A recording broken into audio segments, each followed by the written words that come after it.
Ini dia, ini ada kinerja saham Logam Mulia dalam sepekan.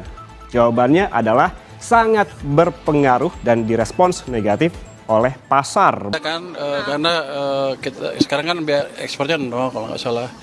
Itu selain untuk meningkatkan pendapatan pemerintah juga untuk melihat sih berapa sih ekspor emas kita sebetulnya. Jadi kita lihat nanti ada potensi income apa yang kita bisa dapat dari pertambangan itu yang mungkin sebelumnya belum tahu. Saya nggak estimasi. Nanti salah angkanya, saya lupa angkanya berapa triliun lah gitu. 2 sampai 6 triliun ya.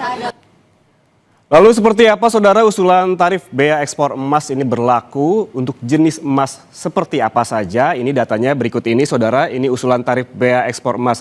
Di antaranya saudara ada jenis DOR atau yang berlaku dengan pajak keluar sebesar 12,5%. Ini jenis DOR ini yaitu emas tengah jadi dengan campuran mineral. Kemudian juga yang kedua ada granules. Ini pajaknya sebesar 12,5%. Granules ini adalah butiran emas hasil pemrosesan. Sementara yang ketiga ada cash bars. Ini merupakan batangan tuangan yang dikenakan pajak sebesar 10%. Dan terakhir ada emas batangan cetakan yang sudah rapi sebesar 7,5%. Dan angka-angka ini saudara berlaku dengan syarat harga emas global di bawah $3.200 Amerika Serikat per troy ounce. Lalu bagaimana jika harga emas dunia di atas itu? Maka bea ekspor yang dikenakan akan lebih tinggi lagi 2,5% dari ketentuan. Makanya jika sekarang misalkan DOR 12,5%, maka ditambah 2,5%, maka ini masing-masing jadi 15%, 15%, 12,5%, dan yang terakhir di minted bars menjadi 10% apabila ketentuan tadi berlaku.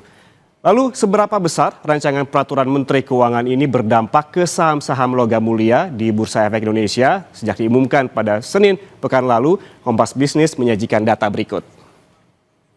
Nah ini dia, ini ada kinerja saham Logam Mulia dalam sepekan.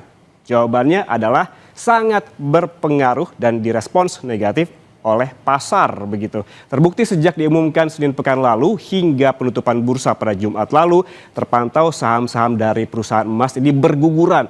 Kompas Bisnis saudara ini menyajikan beberapa saham sebagai contoh saja begitu. Di antaranya kita melihat yang paling populer adalah Antam atau dengan kode ANTM. Ini dari Senin pekan lalu turun 4,28%. Kemudian kita lihat juga ada AMMN yang turun 3,36%. Dan ada Arci yang turunnya paling dalam selama satu pekan terakhir yaitu 9,96%. Dan ada PSAB yang juga turun dalam yaitu sebesar 8,70%. Dan terakhir yang sebagai contoh yang kami sajikan adalah UNTR. Penurunannya sebesar 3,48% selama sepekan terakhir. Dan saudara penurunan yang besar tampak pada Arci dan juga PSAB seperti saya sebutkan tadi yang masing-masing turun sebesar 9,96% dan 8,7%. Mengapa demikian saudara? Ini dibandingkan dengan emiten-emiten lainnya di perusahaan lainnya total ekspor Arci dan juga PSAB ini 100% emas sehingga tentu akan sangat berpengaruh terhadap kinerja keuangan keduanya. Dan saudara, sebenarnya seberapa besar dan mengapa pasar begitu responsif dengan rencana bea ekspor emas ini? Kita akan bahas bagaimana dampaknya terhadap perusahaan yang bergerak dalam pertambangan dan juga pengolahan emas. Kompas Bisnis nanti akan membahasnya. Namun saudara, apabila kita berbicara dengan kinerja dari perusahaan-perusahaan atau emiten yang berbisnis di bidang logam mulia ini, kita lihat juga bagaimana di responnya di Senin kemarin.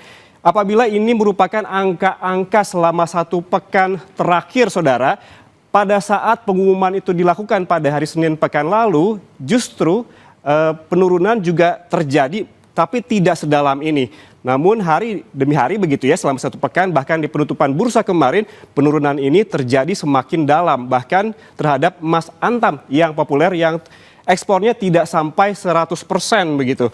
Dan AMMN juga yang ekspornya tidak sampai 100% juga terus turun hingga mencapai 3,36%.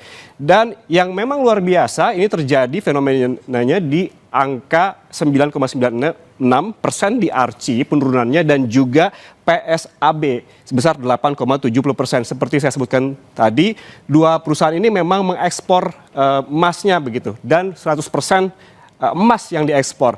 Sementara UNTR memang persentase emas yang diekspor tidak begitu banyak sehingga kita lihat juga penurunan sahamnya juga tidak begitu besar begitu dibandingkan dengan yang lainnya sebesar 3,48%.